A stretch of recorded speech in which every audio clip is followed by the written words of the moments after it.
Before the video starts, I just want to remind you that I organized a giveaway to thank you for 10k. Yeah, I mean, nothing. Like, I choose 3 winners, and the prizes are going to be 3 My Euro keychains that I made myself. So I'm kind of proud of them. The first one is a Todoroki one, the second a Bakugo one, and the third one a Tamaki one. The contents will end January 1st, and I choose 3 winners. The contest will end January 1st, and I choose 3 winners.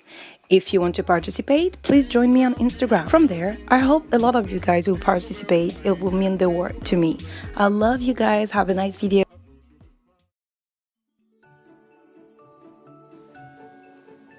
Shinzo Hitoshi in Christmas with Kids. Did I do it right, Mrs. Listener? Yep, you did it perfectly, Harry.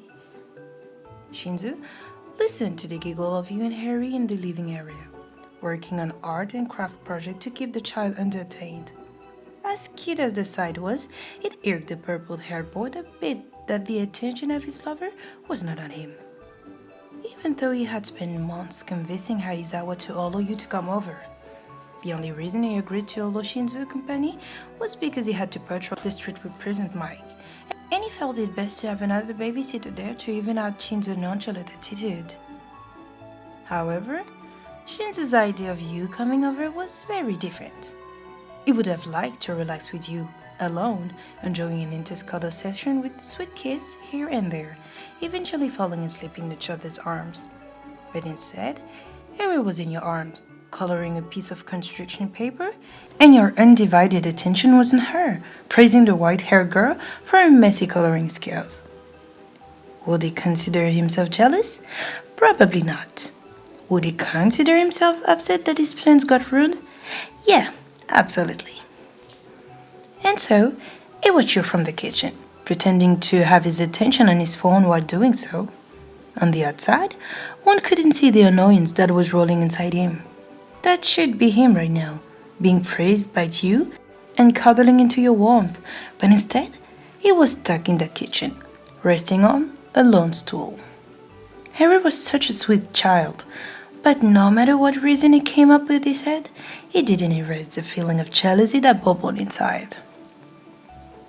He had left Harry to get a snack for the two of you, entering the kitchen to see Shinzo supposedly scrolling to his phone. You greeted him, but he didn't reply. After retrieving 2 juice pouches and prepared sandwiches, you approached Shinzo from behind and snuck in a kiss on his cheek. Safe to say, he wasn't expected such a forward display of affection, but he wasn't offended by it in the slightest. In fact, he was overjoyed by the act, happy to receive some of attention. He even disregarded the blood creeping up on his neck in order to acknowledge the kiss. Hey, you good, Toshi? You asked, placing a hand on his shoulder. Shinzo nodded, very much lying about his current emotions. Sensing that something was up, you invited Shinzo to you and Harry's art and craft session. Reluctantly, the purple-haired boy followed. Hi, Toshi, Harry said, with a bright smile. The child began to shuffle around the many pieces of paper scattered around the coffee table to pick up a recently finished piece.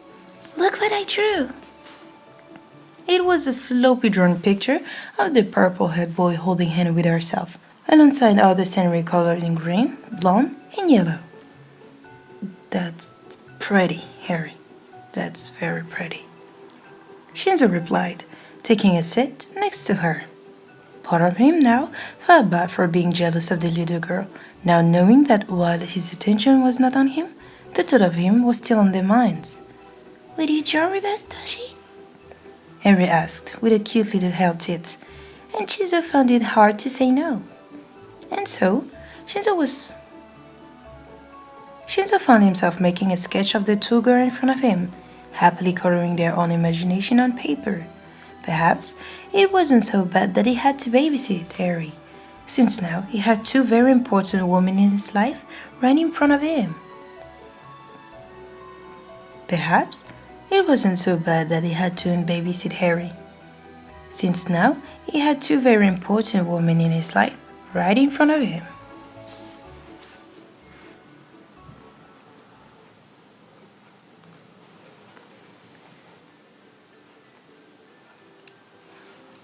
Bakugo Katsuki in Christmas shopping. What the fuck am I here again, raccoon eyes? Bakugo grumbled through gritted teeth, the swamp of body in the mall adding to his irritation. Mina had convinced the rest of the Baku squad to spend the weekend Christmas shopping together. The only hard part was getting Bakugo to agree, to which Kirishima gladly took on the challenge. Being the only person to handle Bakugo's explosiveness, he got the blonde to agree to accompany the group on a training session that Aizawa had already approved. It was almost too easy, the way Bakugo was low-key eager to beat them up. However, it wasn't until the mall came into view that Bakugo caught on the trick. Christmas shopping, Bakugo, Mina replied, unfazed by the obvious irritation in his voice. May I remind you that you're the only one that hasn't put anything under the tree in the dorms? The fuck I gotta buy present for? They have their own money, they can buy their own. But it'd be more if one of the best students in the class bought at least something for his classmates. Kirishima jumped in. Come on, show a little appreciation for the rest of them. They should appreciate that I haven't blown any of them into the fucking sun. Mumbled the blonde, huffing an angered sigh as he was dragged into the mall by Kirishima. Kaminari and Zero headed the group, and eventually Mina and Kirishima paired up to talk about what they were going to buy as well, which left Bakugo at the back of the group. Seizing the opportunity, the blonde carefully snuck away from his friend group to do his own shopping. He was already there, might as well make the most. Might as well make the most of it. Beside himself, Bakugo was only shopping for one other reason, albeit he never admitted it. He picked up basic necessities for himself, like self-care projects, some more training gear, etc. He had come across a hair care store, the only one in the mall that catered to foreign people. Your face flashed into his mind, prompting him to enter. Bakugo would never allow himself to think he had feeling for someone, but it was obvious, at least to himself, that he was a bit BA and more tolerant of you than anyone else. He didn't give you an insulting nickname like the rest of his classmates, referring to you by your last name whenever he did need to talk to you. Though his competitive nature still came through, he was watered down to a considerable degree. You may not have been a member of the Baku squad, but Bakugo would admit that he did care for you. Browsing the aisle of the store, Bakugo's mind flashed back to the image of you and Mina tucking into the common room. Unintentionally, he listened in on the conversation about you needing more hair care products, but you didn't have the money to buy any more. The only problem was that he had no idea what kind of hair you had, or if there was anything specific you used on it. How could hair be such a difficult thing to maintain? After a hidden internal battle, the blonde took out his phone and speed dialed Mina. It didn't take long for the pinky to answer, to which Bakugo quickly asked if she knew anything about the hair care project he used. I believe we use the same brand. Shea Moisture, I think. She has like 4B, 4C type of hair, and she preferred to buy more affordable brand to save money. Why? Nothing. Bye. And with that, the blonde quickly hung up before Mina could ask any more questions. Bakugo then called over a worker and asked if they had their said product. The shopkeep showed him the wide variety of hair product by Shea Moisture, but with most of him being too complicated for the simple boy, he just told them to give him a set they thought would fit for C4B hair. When meeting up with the rest of the Baku squad, Bakugo had around 3 bags full, one of them dedicated to the gift he had bought for you, one belonging to him, and one having a few items he picked up for the annoying disgrace he hung out with. He blatantly ignored the question of his friends about his whereabouts and what he had bought, saying that they'd seen with the time. There was an aching pig in Bakugo's stomach that was pestering him, and he didn't like it. He was satisfied with the shopping, but he truly did hope you appreciated his gift at the least.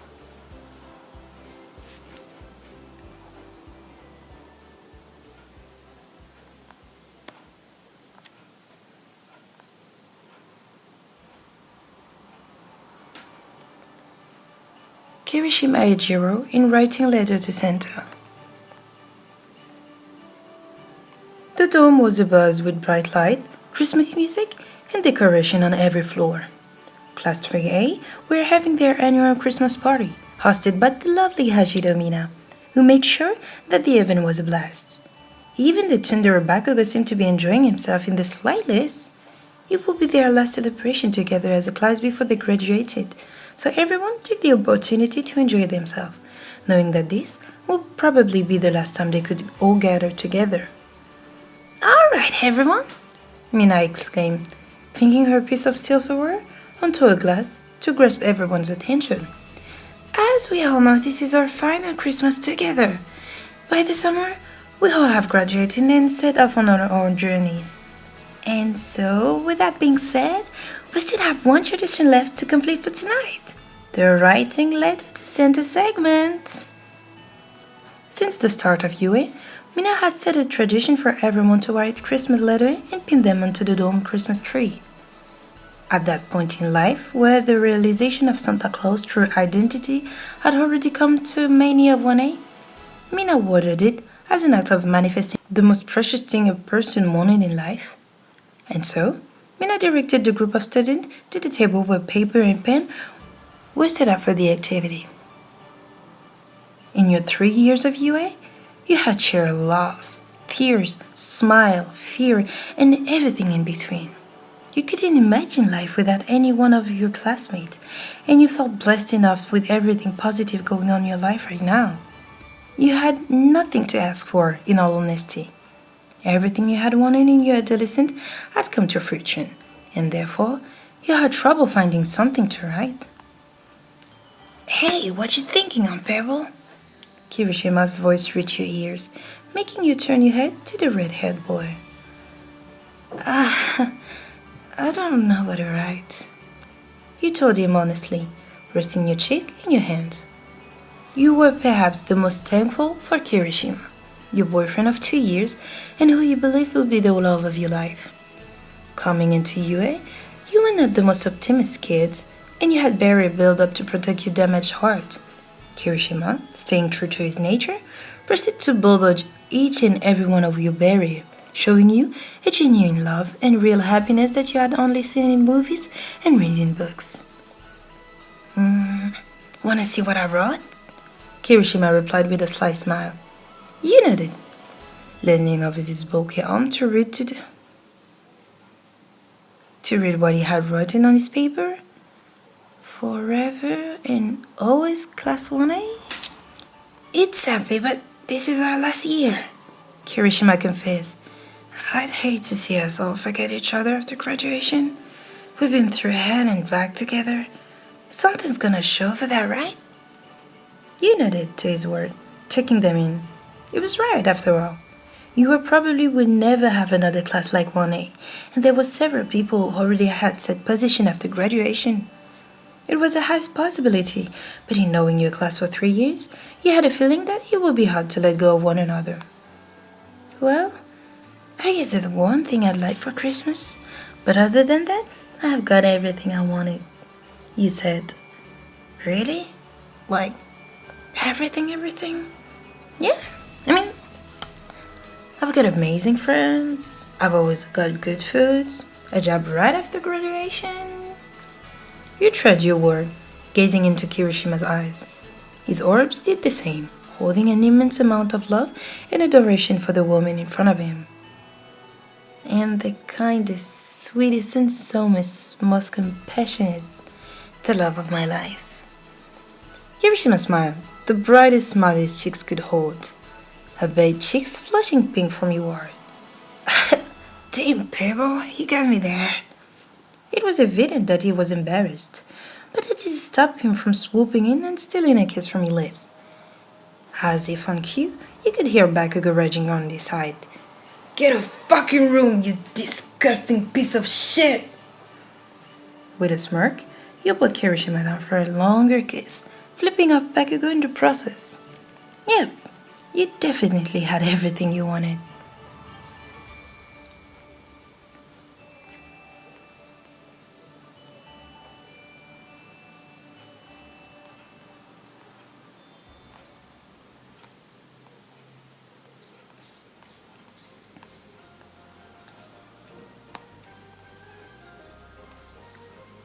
Midoriya, Izuku, and Snowden.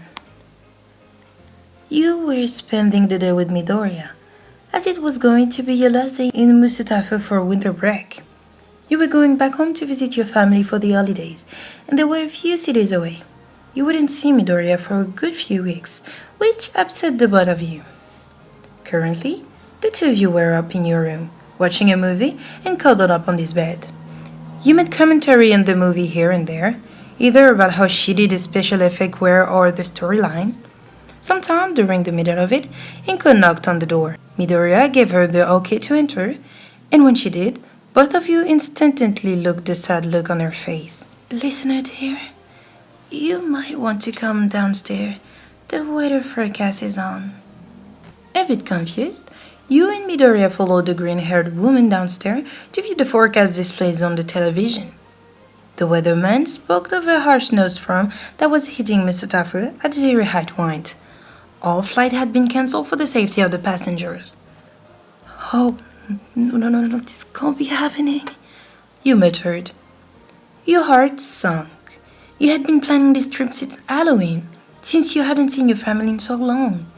Everything was checked out and ready to go that morning. You even bought that suitcase with you to Midoriya's house so that you wouldn't have to waste time going back to the dorms to get your belongings and race to the airport.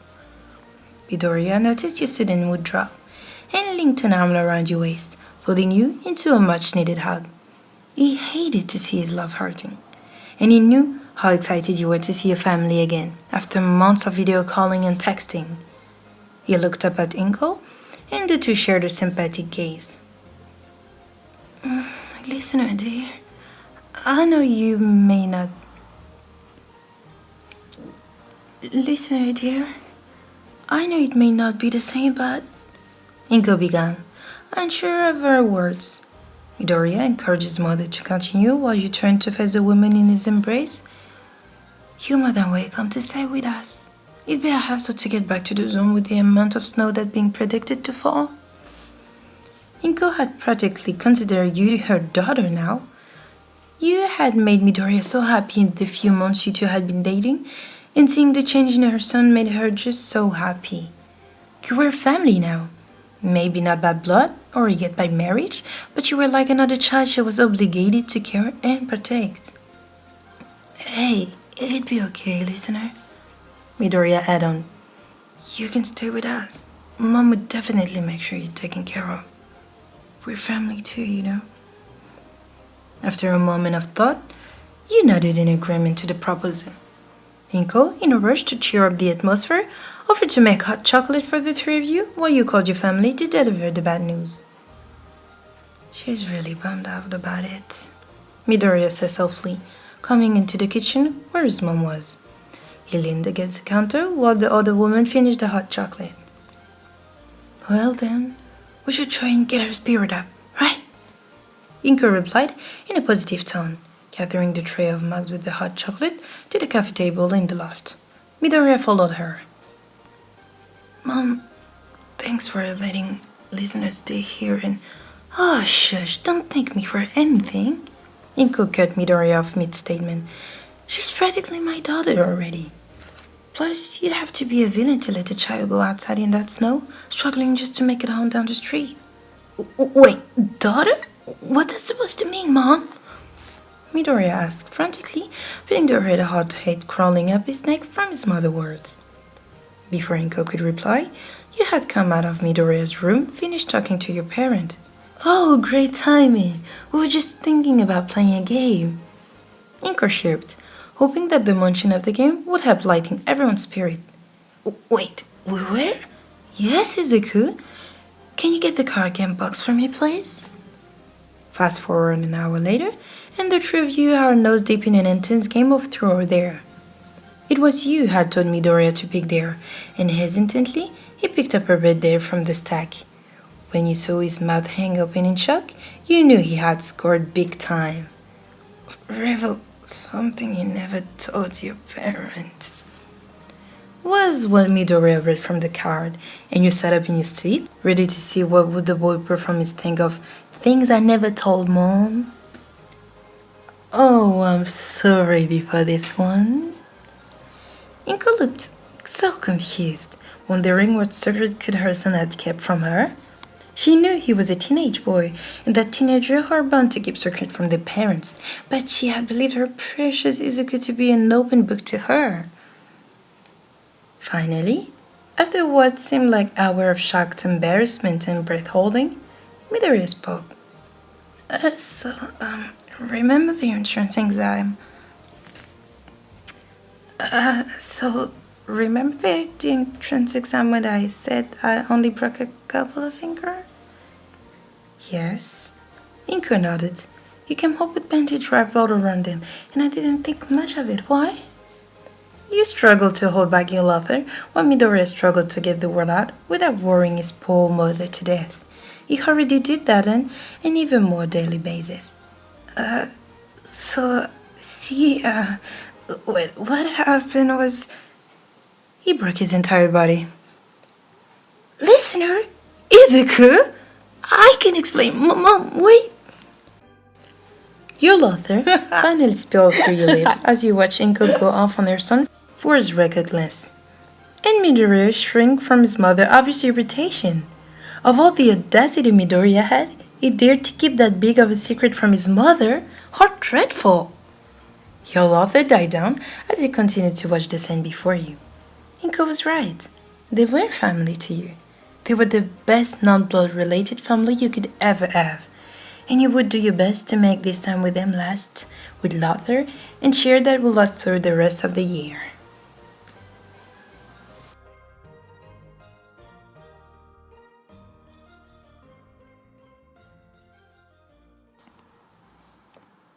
Ochako Raraka in candle shopping. Oh, how about this one, listener? Ochako calls to you across the store. You make your way to her, chuckling as you praise Takagura and Mina, who were arguing over which candle scent was the best. This one's cinnamon and peppermint. It smells real good, your girlfriend Ochako said as she passed you the candle. Taking a small sniff, your eyes shut open at the strong scent. Maybe we can get one that isn't so strong? You suggested, but hid the item back. Well, how about this one? Candy apple? She picked up the candle, popping off the lid and smelling it before scrunching her nose. This one smelled weird. She chuckled nervously, putting the candle to your nose. Oh, it certainly smells. You reply, bringing a giggle out of her. Oh, your reactions are so cute. She smiled. Oh, I thought it was my job to tease, you said, slipping an arm around her waist, bringing a blush to her face. Hey, you two, stop getting all lovey-dovey and hurry up. I hate how it smells here, Jiro says, holding her stomach. Ochako apologized before turning her attention back to the candle displays in front of you. She tapped her chin in thought before gasping. Oh, how about this? Sugar cookie seems really promising. Taking a whiff, her eyes lift up as she passes it to you. The sweet scent of a yummy sugar cookie filling your nostril. Wow, this one's nice, you said as she nodded. I think we got a winner.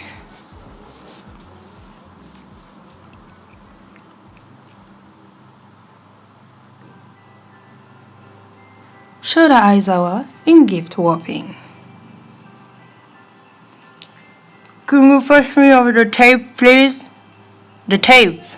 Yes, just right there. You mumble, holding the end of gift wrapping paper in your mouth as you wrestle with other hands, holding them down. You know, if you really need help, you could just ask. Aizawa said, half annoyed, as he passed you the roll of tape. Tearing off a piece, you shook your head as you began to work on securing the wrapping paper down. Nah, I'm too stubborn for that. Plus, wait, you're doing it all on your own, and I don't want you to do any extra work, you know? You whined. The man chuckled as he finished wrapping one gift, tossing it to the side. They're my student. I'm pretty used to doing extra work. He mumbled. Must be one hell of a teacher to buy all your student gifts for Christmas. You really like them, You hummed. You just like joke," he said, bringing a lot of you as he mentioned your high school friend. "I'm just saying, most teachers don't usually buy gifts to the student, but it's nice to know you care about them, babe." He looked up from his deck and shoots you a look. "Oh, since when did you start calling me babe?" He questioned. "Oh, you don't like that? How about I call you my snow angel instead, You smirked. "Please don't," he said as you get up, wrapping your arm around him from behind and pulling him into a tight embrace. "Oh, I don't know. Snow angel, I think it really suits you."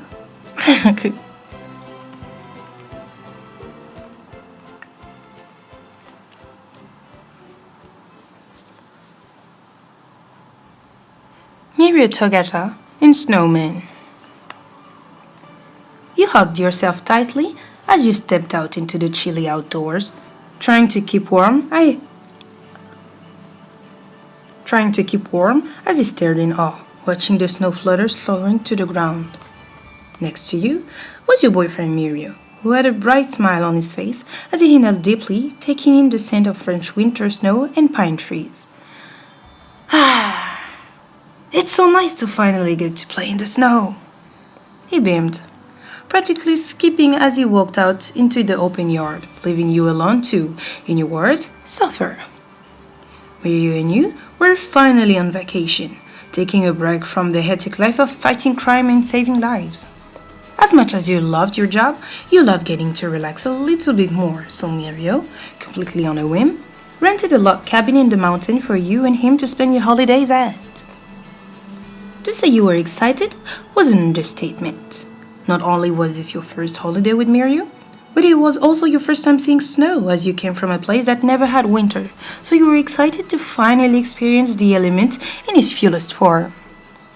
"Come on, don't just stand there," your boyfriend called, encouraging you to step out into the field with him. Taking a big step forward, your legs shook slightly as you tried to accustom yourself to the feeling of snow on the ground. "Here, let me help you," Mary said as he ran over to you and lifted you off the ground, causing breath to leave your lips. He chuckled as he carried you bridal style into the snow, then gently placed you back onto your feet, holding you onto your arm. Then he gently placed you back onto your feet, holding onto your arm. "Thank you," you muttered, slightly embarrassed. You stood near him and looked around, completely astonished by your surrounding. The tall pine trees were covered in snow that came dancing slowly to the ground, a sight you finally had the chance to see in person and not in a picture. "It's beautiful, ain't it?" Mary questioned, letting go of your arm to let you explore. You agree, taking a small steps as you waddled away from him. "Oh, there's actually something that I was home we could get to do together," he said. You shot him a confused glance and he winked before speaking again. "I'll be right back." And he turned around to go back indoors, leaving you out on your own. To pass the time while he left, you got down on your knees and began playing in the snow, letting your finger grow accustomed to the plushy coldness. Soon, Mario came pranking back with a pouch in his hands. What's that?" You questioned curiously. You peeped into the bag as he opened it, and for you to saw several little blocks of coal, a carrot, and a scarf. "Are we gonna buy us? Are we gonna build a snowman?" You gasped excitedly. Mary chuckled and nodded. "That's the plan, sunshine." You listened attentively as Mario went up over the step of building a snowman. "First, we need to roll a snowball around in the snow for it to get bigger, until it's a giant ball. It's easier said than done, so I'll help you with this part," he said cheerfully. Starting with a small snowball, you rolled it into the snowy ground with Mario's help and watched it as it grew larger and larger. Despite the few mistakes you made, there was soon 3 large snowballs on the ground, ready to be assembled. You both take turns taking the ball of snow into each other and begin heading the exit after. Taking small balls of coal, you and Mario place them in the correct places while laughing together at a happy memory you both shared, especially the one of how you met. You were taking down a villain whose script greatly revealed yours, and just when you thought it was over for you, the wonderful Lemillion came through the floor and punched the criminal in the face, knocking him out. You still remember the warm, comfy feeling in your heart when Mario carried you in his arms as he told you how strong you were for throwing it out until backup came. From that day forward, you two were partner in crime and a sweet, wholesome couple known by the public. With the finishing touches in place, you stood back with Mario and marveled at the happy snowman in front of you. "Hey, we did a great job, baby," Mario smiled, giving you a peck on the lips. "Now, let's head back inside. We wouldn't want your little toe to freeze up, huh?" He laughed with you as he wrapped his arm around you, assuring you were back inside.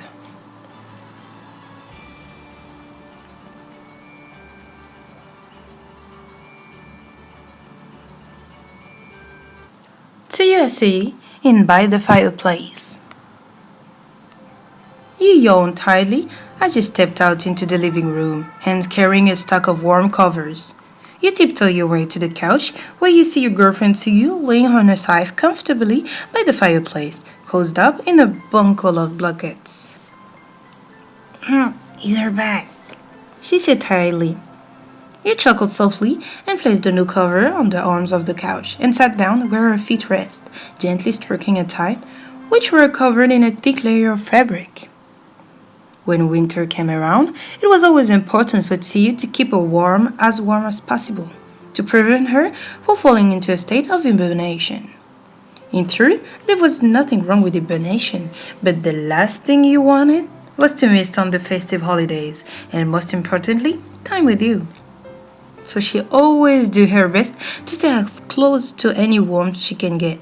So now, there she was, snuggled up in 5 thick layers of blankets and relaxing to the warm and soft crackle of the fireplace. "Do you need me to get you anything too?" you asked, bringing your hand to her face, gently pushing her way off the way. "No, but you could stay and snuggle with me?" She croaked. You nodded, lifting the sheet as she shuffled closer to the edge, giving you space to squeeze between her and the couch. A smile formed on the lip as you wrapped your arm around her waist, pulling her closer to you as you slowly grew used to the warmth. "I feel like I should thank you for doing all this for me. You really didn't have to, you know," she mumbled. "I had a feeling you'd say that." You chuckled. "But don't worry, Sue. I want to do this for you.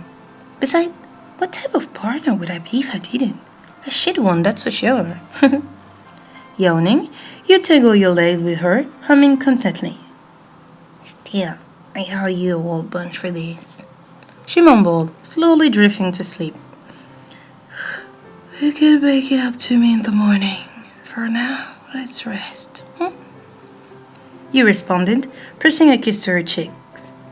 In reality, you didn't want to argue anything, falling asleep under warm blankets, listening to the crackle of the fireplace, and cuddling with her was more than you could ever ask for.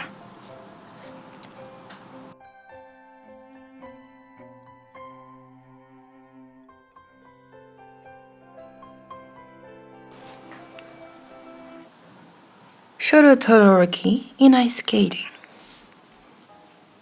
Now, when Todoroki Shoto asked if he could take you to the local ice skating ring as the date, you would have assumed that he knew how to ice skate. But actually, no, that was not the case. When you arrived, he insisted upon paying for his skates since he wouldn't have to pay for any for himself. See, Shoto had bought the white boots from his hero costume, seeing as they were designed for him to easily skate across his own ice width. So, Shoto paid for his skate with a shy grin when you profusely thanked him while grabbing his upper arm. But when you two left to go to the bay, where you could sit and put the skate on, a worker stopped you. Sir? Yeah, sorry, you're not permitted to enter the ring without actual skates," they called out, while pointing to his white boot that clearly had no blade on the bottom. He frowned for a moment before nodding and walking back over to get a pair of ice skates to his size. You noticed something like hesitation in his eyes when he sat next to you to lace them up, and you couldn't understand why. Both of you stood up on wobbly feet and balanced on the blade of the skate as you walked over to the almost empty rink. It was fairly early in the morning and shortly after opening time, so the rink was empty. You were glad to see this because it meant you would be completely alone with Shoto, save for the worker, and Shoto was glad for another reason. You would be the only one to witness his utter inexperience. You stepped onto the ice and quickly adjusted to the new field beneath you. Honestly, you were a bit nervous that Shoto was taking you skating. The boy practically skated across ice for a living, and you had only been a few times, so your slight anxiousness over slipping and falling on your ice in front of him was understandable. Little did you know, you had absolutely nothing to worry about in terms of embarrassing yourself. You turn around to see that he hasn't even stepped onto the ice, and he's posed right in front of the entrance to the rink, staring at the ice with uncertainty. Is something wrong, Shoto? You asked with concern. He looked up at you as you called his name, and his troubled expression moved into a weak chuckle as he looks down again. You skate over to where he is and wait for his response. When he stops his nervous laughter, he swallows and looks up at you as he opens his mouth to answer. I'll be honest, I have no idea how to skate with this. He admits while gesturing to his new footwear. You gape at him in shock and comical disbelief. Todoroki Shoto, the boy you've been glided across steep wave of ice effortlessly hundreds of times before, does not know how to skate with real figure skates. You slap a hand across your mouth to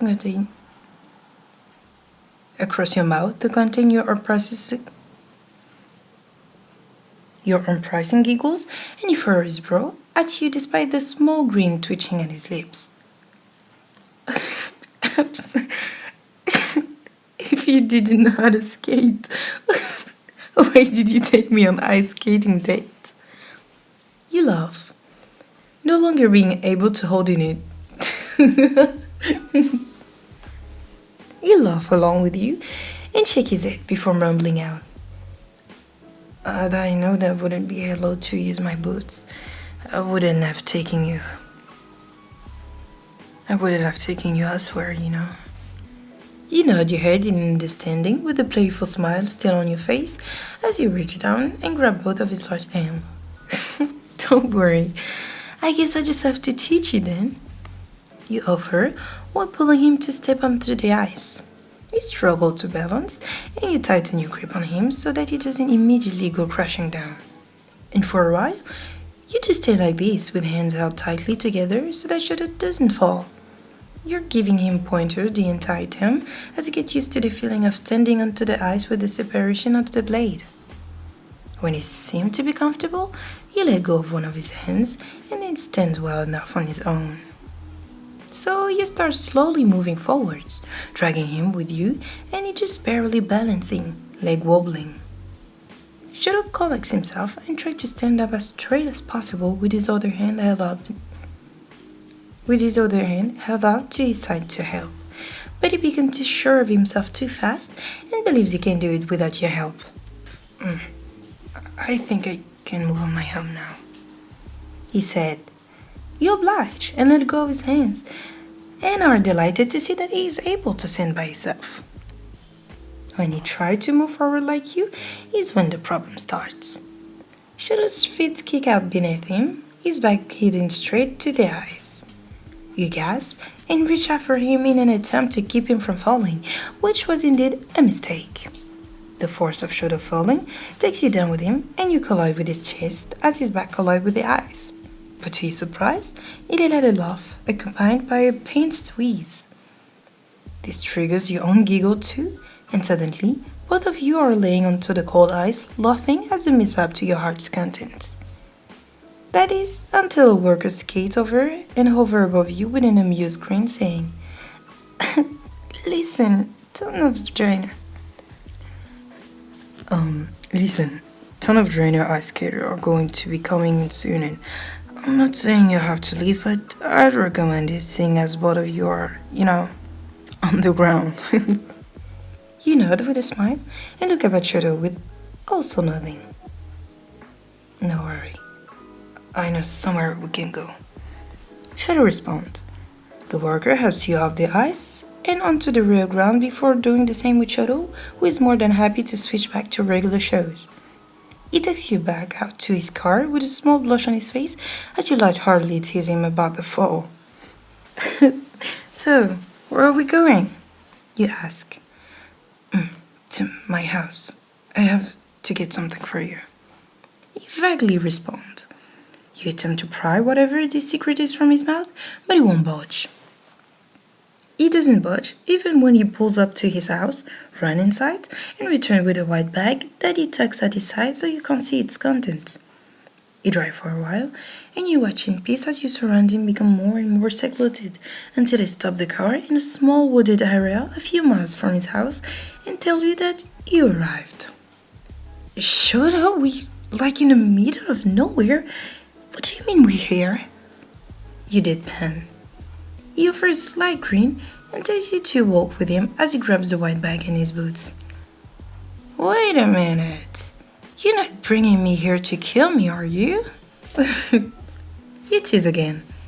He only shakes his hands with another chuckles and tells you to follow. You walk in comfortable silence with him for a few minutes, admiring the trees and the nature around you until you come to a small clearing when the sun beams through the trees. You watch confusedly as he walks forwards and puts his right hand on the ground and tells you to back up a bit. Your confusion morphs into wonder when he begins to eyes the ground around you. I figure maybe I could take you ice skating here instead. He grins. You realize now that he has effectively made a new ring for you. He sits down on the ground to change into his white boots and tell you to sit with him as he pulls out the content of the mysterious white bag. Shadow reveals a beautiful pair of white skates with an intricate gold design that's swirled all around them. Where did you get this from? You ask in awe. His smile only widens at your obvious enthusiasm when he hands them to you. They were my mother's. She loved to skate, One time she took me here and I was little, so that's how I know about it. He explains. You sit in shock as you realize you're holding his mother's skate. I can't wear this, they're your mother's, you exclaimed. No, listen, she wants you to wear them. I asked them the last time I went to hospital, and she said nothing would make her happier than for you to wear them. His smile is shy. His smile is shy now, as if he's nervous that you'll reject this. You, on the other hand, are internally freaking out at the fact that he's talked to you about his mother and that she wanted you to wear her skates. Of course I wear them, Shoto. You finally respond. He beams as he watches you lace them up, and his smile will only widen when he sees you step onto the ice with them. Shoto, now in his total element, know that he's no longer in real skates. He's the one guiding you around the handmade rink with ease. You watch breathlessly as he glides around contentedly with the sun shining on him, creating a glow that makes him look almost angelic. You two lose track of the time, skating for who knows how long before he suggests that you'll get something to eat. When you sit to take off the skates and return to them, he shakes his head. She wants you to have them. He said, likely you're able to fight off the tears that prick your eyes at such a meaningful statement, and you nod at him, not trusting your voice. He leads you back to the car, his hands never leaving yours. Thanks for, not laughing at me too much today. Of course, Sho. Of course. Just make sure you take me somewhere that doesn't involve falling next time. You tease. He laughed before leaning down to press a kiss to your lips that holds more thanks for the day.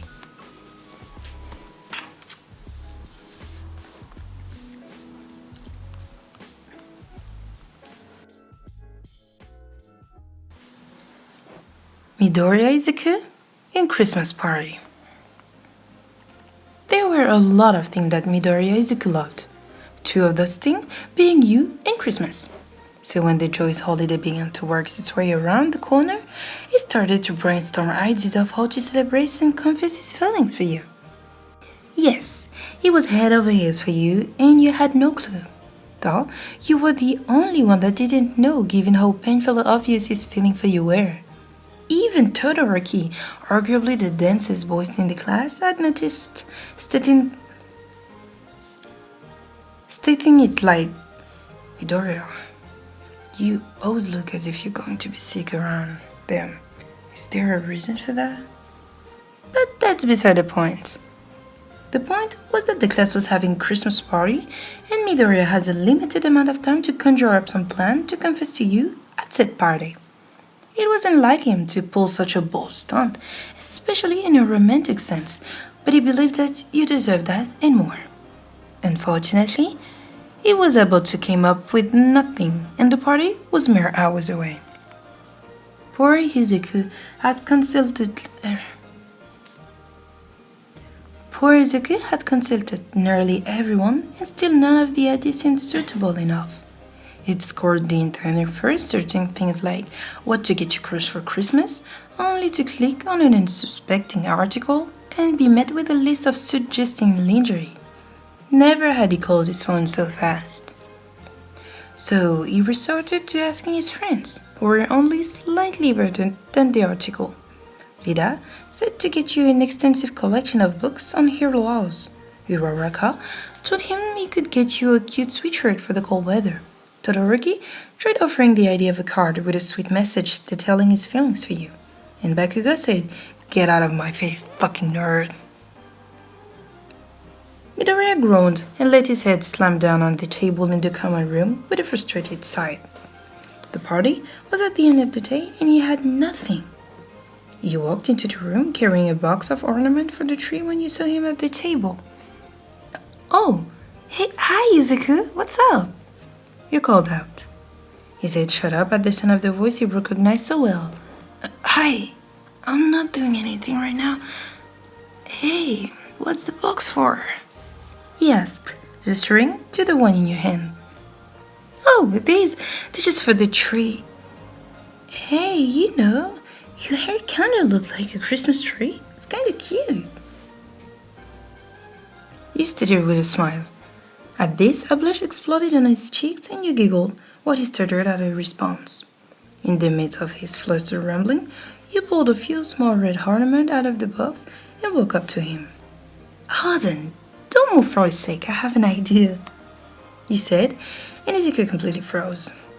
You stuck out your tongue in concentration while you placed 3 of the ornaments in his fluffy hair. And here we go. All we need is a star on top. You giggled again. Midoriya sat in shocked silence, moments away from completely combusting and unable to muster a single response. He moved his scared hand to feel the ornament in his hair and was suddenly stuck with an idea. "Oh, I'll talk with you later. There's something I have to do," he said as he scrambled and collected all of his things and raced away before you could even respond. You shrugged it off with a smile before continuing on the tree. You noticed that Midoriya always got like that around you. Not that he didn't do that with most people, but it didn't take a genius to realize that it was more prominent in your presence. You liked him a lot, and it always left you a bit discouraged when he'd run off like that without explanation. Even so, it felt like your feeling for him only grew stronger every time a faint blush coated his cheeks, every time he flashed his pretty smile, every time his eyes twinkled while he talked about his dream of being a hero, or every time You really needed to get a hold of yourself. Izuku, on the other hand, had finally decided what he was going to do. Now, he hadn't exactly worked out how he was going to give you his gifts, but there was no time to dawdle over that at the moment. He rushed to Aizawa to get last-minute permission to rush to the store, practically screaming that it was a very important gift, and Aizawa, who wanted nothing more than to continue his nap, relented. Aside from loving, Midoriya was also good at a few things. Those things being picking out meaningful things and showing up to the important event at the last possible seconds. Everyone back at the dome was shaking the clocks, waiting for him to get back from his escapade. When he finally burst through the door, in a cold sweat and carrying a medium-sized bag, his classmate began yelling in full annoyance for him to get upstairs and change into clean clothes. "Midoriya, go change out of your dirty clothes!" Always cutting in clothes, huh? Damn near making us sweat. You were the most kind of all them, walking up in your cute Christmas outfit with a smile and saying, "I'm glad you made it back on time. Do you need me to take that back for you while you change?" He shook his head with the thanks before making his way to his room to put on the red sweater and Santa hat. After changing at the speed of lightning, he began to organize your gift and place everything into a glittery gift bag. When he got back downstairs, all of the food was placed on the table in a buffet style, and everyone rushed to grab their favorite once Lida allowed it. Once everyone had filled their plates, the eating began and lively chatter filled the room. Midoriya was delighted that he managed to get a spot next to you, and your classmate watched with amusement while you two shared close conversation. Now that everyone has finished eating their main course, we may move on to the gift exchange and desserts, Lida announced with a choppy arm movement. Everyone was buzzing with excitement as gifts were given and wrapping paper thrown down. Despite his anticipation, Midoriya wanted to wait until a more quiet moment to give you his gift, knowing that doing it in the middle of the ruckus wouldn't be the best idea. The final gift was given by Todoroki, who purchased a gift card to his favorite soba restaurant for everyone, and Midoriya knew it was time. "Listener, could you come with me for a minute, please?" he asked quietly so no one else would hear. You gave him a confused look while nodding before slipping away to an empty hallway with him. His nervousness was palpable while you graciously waited for him to start talking. So this is a lot harder than I expected to be, but I got you this and I wanted to give it to you in private," he said, the blush growing on his cheeks while he handed you the gift bag. Despite his friend's idea for gift being weak while separate, they were quite strong when put together. So, the first thing you picked up was a fluffy green sweater with a Christmas on the front. Midoriya remembered you saying once that green was your favorite color, and he never forgot it for obvious reasons. Next was a notebook filled with useful information about analysis he'd done on your quirk and fighting style. "Oh, Izuku, thank you so much, that's so great," you squealed. He beamed at your praise and reminded you that there was one more thing in the bag. A card, just as Todoroki had suggested. It was short, but the weight of it filled your heart with emotions. Izuku couldn't read the expression on your face and started to panic, rumbling out, "I'm sorry if this is too forward. It's just that I've liked you for a long time and I didn't really know how to tell her, but it seemed like a good idea and it was cute." It was cut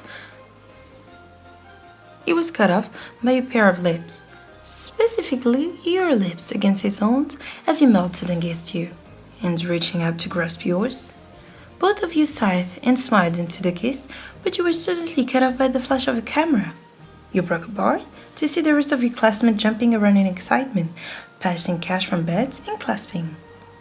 "About Tom damn Deku," Bakugo teased, and no one has the heart to comment on the small grin of approval he wears.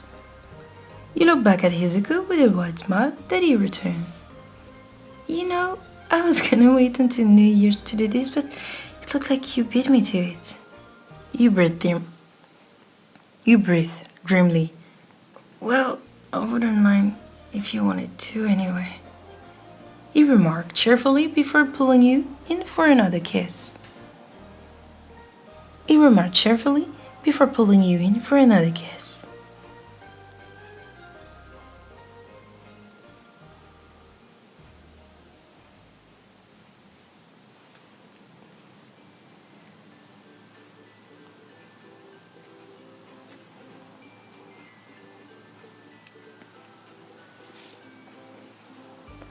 Bakugo Katsuki in Snowball Fight.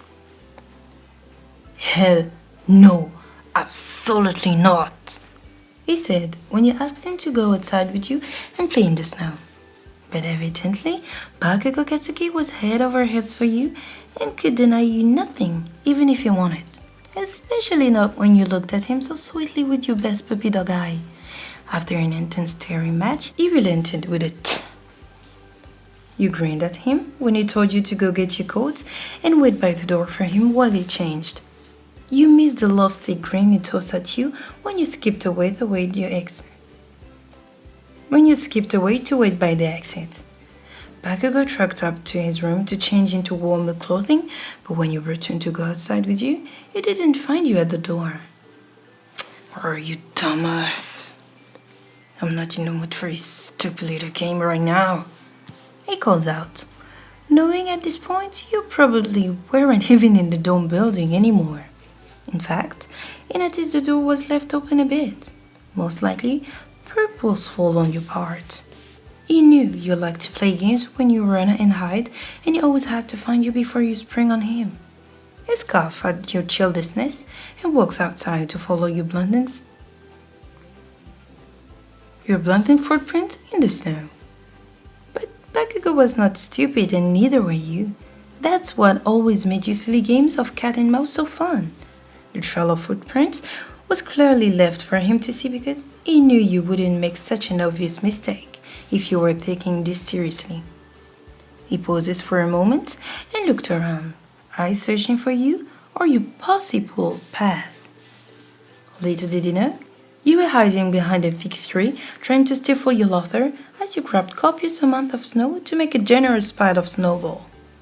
You snort when you hear a set of small explosions coming from his hands in frustration. You shift a bit to avoid falling on the pile of snowball you created while you lot and accidentally snapped the thick underneath your feet. His explosion abruptly stopped and you hear him walking in the direction of the tree. I heard that, he yells.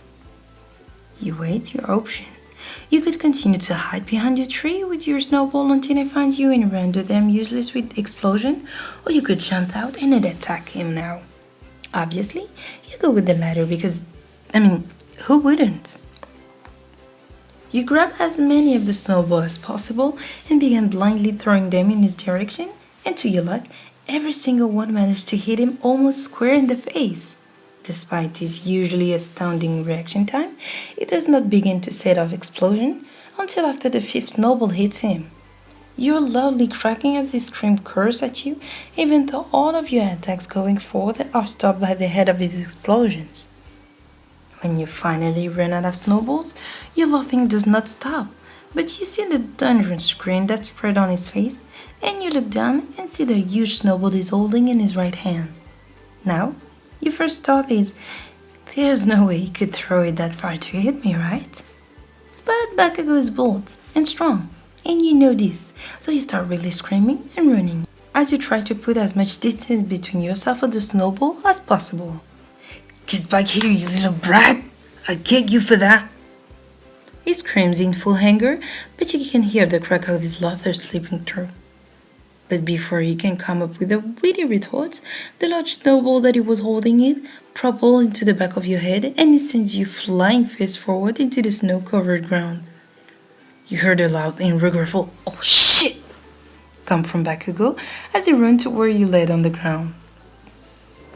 Now, the next thing to do would be to get up and reassure him that you were fine, but alas, you were not nice and decided to torment him a bit by feigning injury.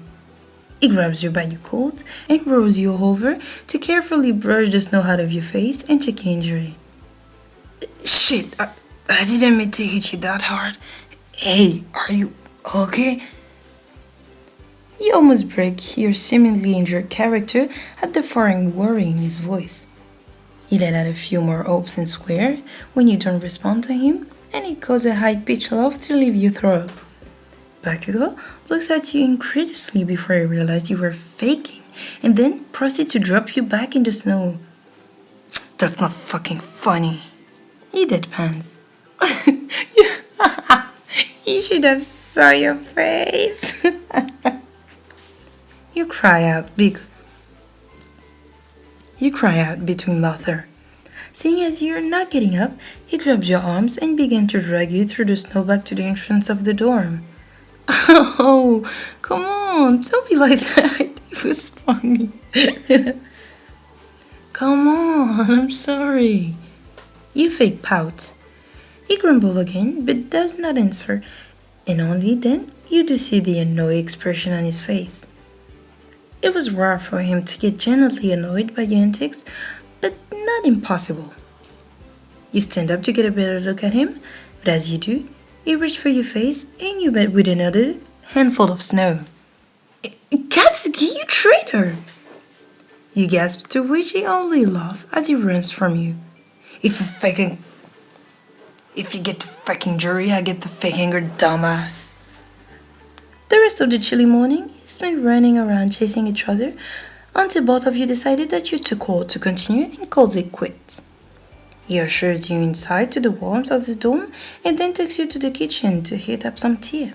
When he notices you cupping your hands and blowing hot air into them, he takes them in his arms.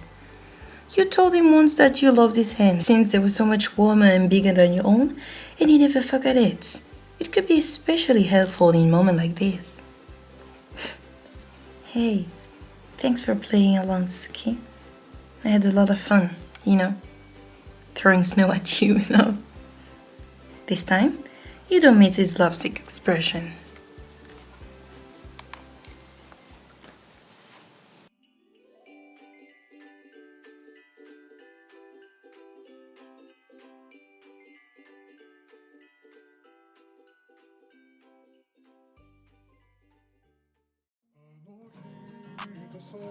I gotta